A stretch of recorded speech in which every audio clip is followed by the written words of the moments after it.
Almost all of Eloquent's work goes through the model layer of Laravel. In Laravel, a model represents a database table. It is used to interact with a database by providing methods to perform CRUD, which stands for create, read, update, and delete operations.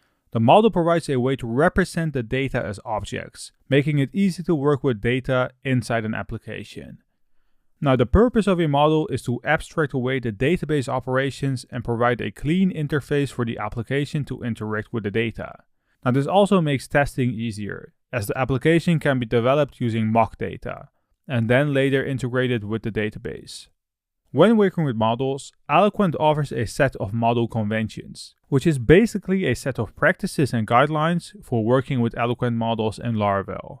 These conventions include naming conventions for tables and columns, using accessors and mutators to modify data, defining relationships between tables, and way more.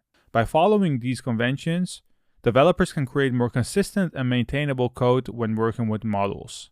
So let's have a look at them. When you want to work with Eloquent model conventions, you have to work with a desired model class. In our case, we're going to stick to our post model. So let's open the app directory, the models directory, and our post.php file, which is the post model class. The first convention that I want to cover is changing table names. In Laravel, there are naming conventions for the table and columns that models represent. By default, Eloquent assumes that the table name of the model is the plural form of the model class name, with an underscore separating each word. We're currently working with one, where the post model works with a table named posts and the user model works with a table named users. However, Eloquent allows you to change the table name that a model represents by defining a table property within the model class.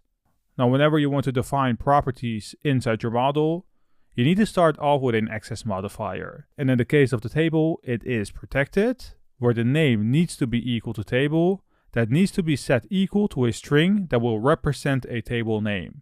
So let's say that we want to change it to users.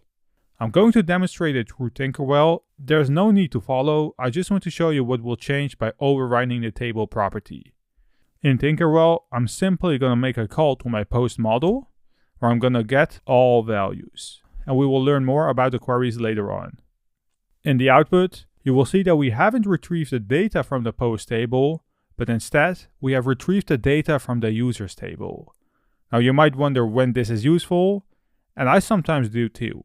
Imagine that you're working with an existing database that doesn't follow Laravel's naming convention, or if you want to use a different table named for a specific model. It is important to note that if you're changing the table name for a model, you should also update any relationships that the model has with other tables, which we will cover later on in this course. The second model convention is changing the primary key of an Eloquent model. This can be useful when working with databases that have non-integer primary keys, or when you want to use a custom primary key for a specific model. By default, Eloquent assumes that the primary key for a model is an auto-increment integer named ID, which is also set by default in the migration. However, you can change the primary key by defining a protected property named primary key, which needs to be set equal to a string that will represent the primary key. So let's say in our case, it will be the slug. Now let's comment out the table that we have. And I got a pretty interesting example. So let's navigate back to Tinkerwell. And let's make a request to get all posts. Let's copy the first slug that we have. Alright, let's get rid of our request. And let's say that we want to perform a request to find one specific post. If we pass in an ID right here, so let's say 1000, you will see that we receive null. But if we change it to our slug, which has now been set to our primary key, you will see that we are able to retrieve one specific post. By default, the find method only works with the primary key. So if we remove our primary key slug, try to perform our request with the slug, you'll see that we receive a null. And if we change our slug with an integer of 1000, or the primary key, you will see that we are able to retrieve our post where the ID is equal to 1000. Just like before, it's important to note that if you're changing the primary key for a model, you should also update any relationships that the model has with other tables, which we will once again cover later on. So I won't go too deep into it. Now, next to the primary key and the table that we could adjust. Now let's actually get rid of both comments right here. All right. Now the third model convention that we will cover is the incrementing property. By default, Eloquent assumes that the primary key of a model is an auto-increment integer named ID. This means that whenever a new record is inserted into the database, the ID field will be automatically incremented by the database. However, there might be a case where you want to use a different type of primary key or just disable the auto-increment behavior. This can be done through a new property which is public, named Incrementing, which then needs to be set equal to false. It has a default value of true. This will tell Eloquent not to automatically increment the primary key when a new record is inserted into the database. Now in most cases, you will probably think that this is not useful. Now let me think about an example where it is. Let's say that we're working with databases that have non-integer primary keys, or when you simply want to manually set the primary key value for a record. That's when it can be useful. It's also important to know that if you're disabling auto-incrementing, you'll need to manually set the primary key value for each record that you insert into the database. Otherwise, you will receive an error message.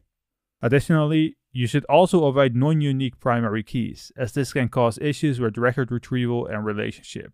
So what I recommend is just not touching it. Now then we have the key type property, which is another model convention that you can use to specify the data type of the primary key for a model. By default, Eloquent assumes that the primary key is an auto-incrementing integer and sets the key type property to an int. However, if your primary key is a different data type, such as a string, you can specify this to the protected key type property, where you need to set the value equal to a string. This will simply tell Eloquent to treat the primary key as a string instead of an integer. This can be useful when you want to work with databases that use non-integer primary keys. It's also important to know that if you're changing the data type of the primary key, you need to update any relationship that a model has with other tables as well. Now by default, Eloquent expects the created_add and updated_add columns to exist on your model corresponding database table. Eloquent will automatically set these columns values when your models are created or updated, so there's no need to set that yourself. But it allows you to disable both of them, which can be done through the public timestamps property, which has a default value of true to be enabled, which we then need to set equal to false. This will tell Eloquent not to automatically manage the created_add and the updated_add columns when records are created or updated. Now let's give it a try in Tinkerwell. Let's navigate back to it and let's get rid of the request. Now let's say that we want to create a new post, which can be done through the post : create method, pass in an array, and once again, I will cover all the syntaxes that we're going to use right here in a later episode. So let's say that the user_ID is equal to 17. We have the title, which is post 1. We have a slug, which is equal to post 1. We have the excerpt, which is test. Then we have the description, which needs to be set equal to test as well. Then we have the is_published, which is true. And we have the minutes to read, which we're going to set equal to 10. If we now perform the request, you will see that one post has been created, but the updated_add and the created_add columns have not been added. And we can double check that. So let's navigate back to PHP Storm, open the post table, scroll to the bottom and to the right, where you will see that the created_add and the updated_add columns are null, meaning that they have not been added. Now this can be useful when working with tables that basically don't have both columns, or when you want to manually manage the timestamps. Since we're on the topic of timestamps, we're going to cover the dateFormat property as well. The dateFormat property is used to specify the format that Eloquent should use when working with date fields on a model. By default, Eloquent expects date fields to be stored using the format y-m-d with the hours of h:i:s. Or use a different date format when working with date fields in your application. You can specify a custom date format by defining the protected dateFormat property within your model class. The Unix timestamp format is being used in the dateFormat property, so we could basically say, well, just get me the letter U. This will tell Eloquent to use the Unix timestamps format when working with date fields on the model.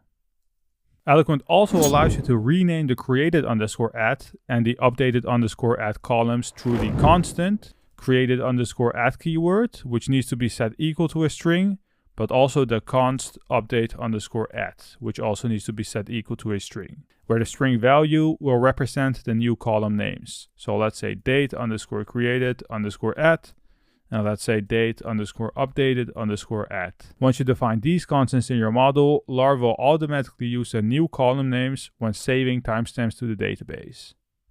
Now it also allows you to set default attribute values for your model, so let's get rid of the two constants. And this can be very useful when you have attributes that should always have a default value, such as a Boolean flag or a timestamp. To set default attribute values, you can define a protected attributes property within your model class, which needs to be set equal to an array. Now the value right here should be an associative array where the keys are the attribute names and the values are the default values. Usually, I would recommend doing this inside your database where you could add default values, because it ensures that the data integrity is maintained at a database level. But it's also a good practice to have both database level and model level validation for important fields.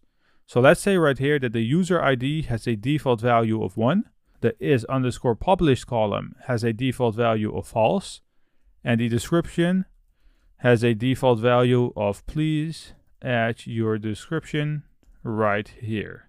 So let's navigate to Tinkerwell and let's create a new instance, but removing the 3 attributes that we just added. So let's delete the user ID, let's delete the description, and let's delete the is published. Then we need to have a unique title and slug, so let's say post1.2 and post1-2. Once we perform our request, you will see that a default value of user ID of 1 has been inserted, the description of please add your description right here, and the is published column is equal to false. Now this can be useful when working with forms or API requests. If a user doesn't provide a value for a particular attribute, the default value will be used instead. Overall, setting default attribute values can help to simplify your code and ensure that your models always have the necessary attributes set. Now finally, we have the connection property. So let's get rid of our attributes property. Now let's define a new protected connection property, which needs to be equal to a string. Now the connection property in Laravel models is used to specify which database connection should use for this specific model. This can be useful when working with multiple databases in your application, and the post model should use another database connection than the user model.